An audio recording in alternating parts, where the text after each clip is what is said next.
Hindi tayo ng water heater, no? So, ang problema natin, medyo malalayo yung kukunin natin kuryente kasi ang water heater mga idol, hindi pwede basta-basta magsasaksak kung saan-saan. Ano? So, kata dito sa breaker. Ito. Makita ko muna sa inyo yung water heater natin. So, itong idol, ito yung ating water heater. Yan. So, parang digital na ito. May sarili siyang breaker na 30 amperes yata ito. 30 amperes. Yan. So, yan, dito na rin siya ikakabit. So, ang problema natin, wala siyang existing na nakaabang para sa water heater, no? So, wala siyang outlet dito. Yan, wala siyang outlet. So, dito yung magkakabit.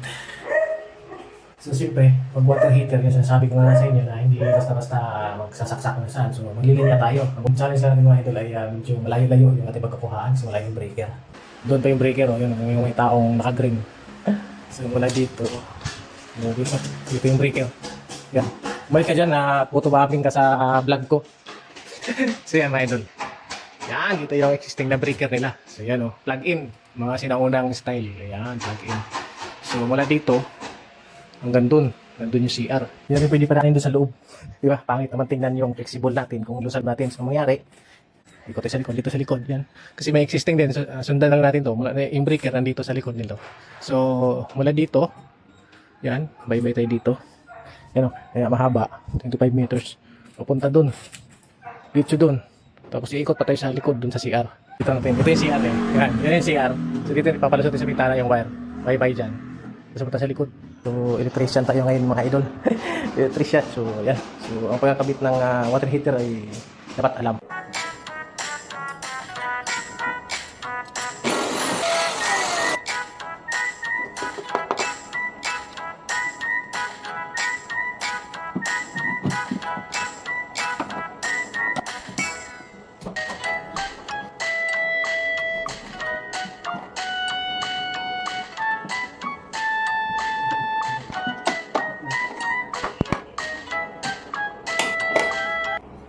So ito mga idol, sa pag-wiring mga idol, ito yung importante.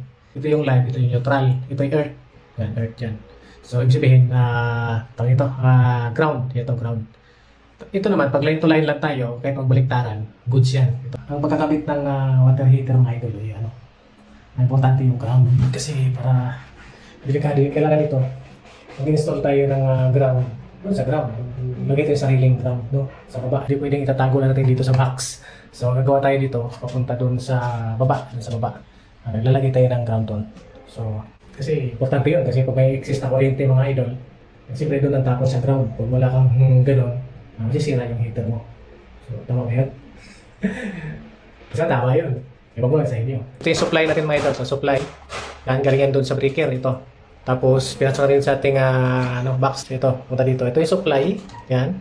Tapos, ito yung load. So, baba. So, yan, idol. Tapos ito, ang pinaka-importante ito, ito.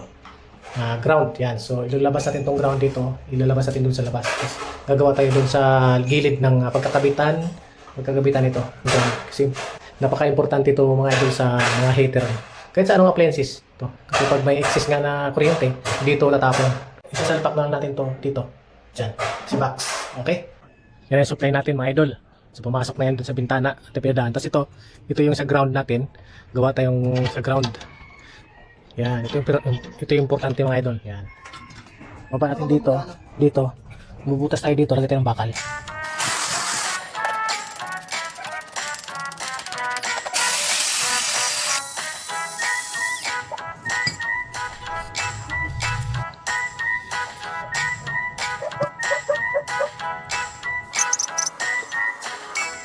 Ayan na yung ating ground mga idol.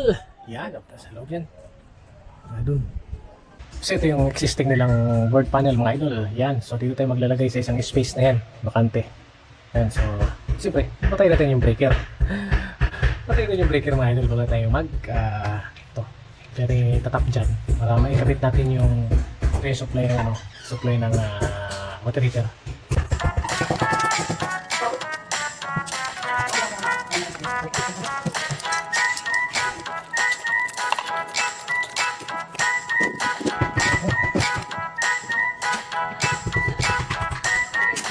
So yung idol, okay na yung heater natin.